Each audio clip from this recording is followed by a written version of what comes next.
নমস্কার বন্ধুরা, নরসিংহ ফার্মার পক্ষ থেকে আপনাদের স্বাগত। আজকে আবার একটি ভিডিও নিয়ে আপনাদের কাছে এসেছি। এটি একটি অ্যান্টিবায়োটিক এবং এই অ্যান্টিবায়োটিকটা এখন মানুষের খুব প্রয়োজন হয়ে পড়েছে, কারণ এখন দেখা যাচ্ছে সর্দি কাশি হলে চট করে সেইটা সারছে না। তো সেই ক্ষেত্রে এই অ্যান্টিবায়োটিকটা খুব উপাদেয়। তো শুরু করছি। অ্যান্টিবায়োটিকটার জেনেরিক নেম ডক্সিসাইক্লিন। ডক্সিসাইক্লিন সাধারণত টেট্রাসাইক্লিন গ্রুপের বা সাইক্লিন গ্রুপের একটি ড্রাগ। এটা একটা ব্রড স্পেকট্রাম অ্যান্টিবায়োটিক। এটা যেরকম বললাম মূলত চেস্ট ইনফেকশন বা ডেন্টাল ইনফেকশন এইসব ক্ষেত্রে ইউজ করা হয়। এছাড়া স্কিন ইনফেকশন, কিছু এসটিডির জন্য রেনাল ইনফেকশনও এটা ব্যবহার করা হয়।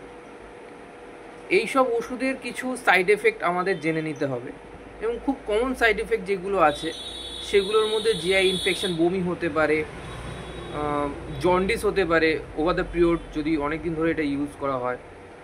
আর কি হতে পারে, আর কি মানে হচ্ছে ইউরিন, রেনাল থেকে একটা প্রবলেম হয়, রেনাল ইনফেকশনের একটা চান্সেস আছে। স্কিন ইনফেকশনও যেমন এটা কাজে দেয়, কিন্তু স্কিনের কিছু প্রবলেমও এটা হতে পারে।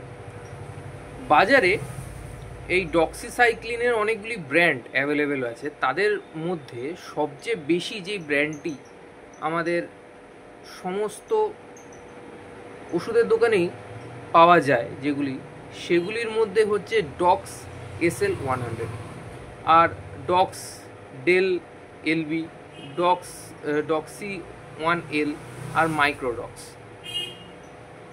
এই ওষুধগুলির ডোজ যদি আমরা বলি, এই ওষুধগুলির ডোজ সাধারণত 100 mg দিনে 2 করে খেতে হবে।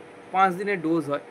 তারপরও যদি না সারে আমাদের ইনফেকশানটা, সেই ক্ষেত্রে অবশ্যই ডাক্তারবাবুর সঙ্গে একটু কনসাল্ট করে নিতে হবে।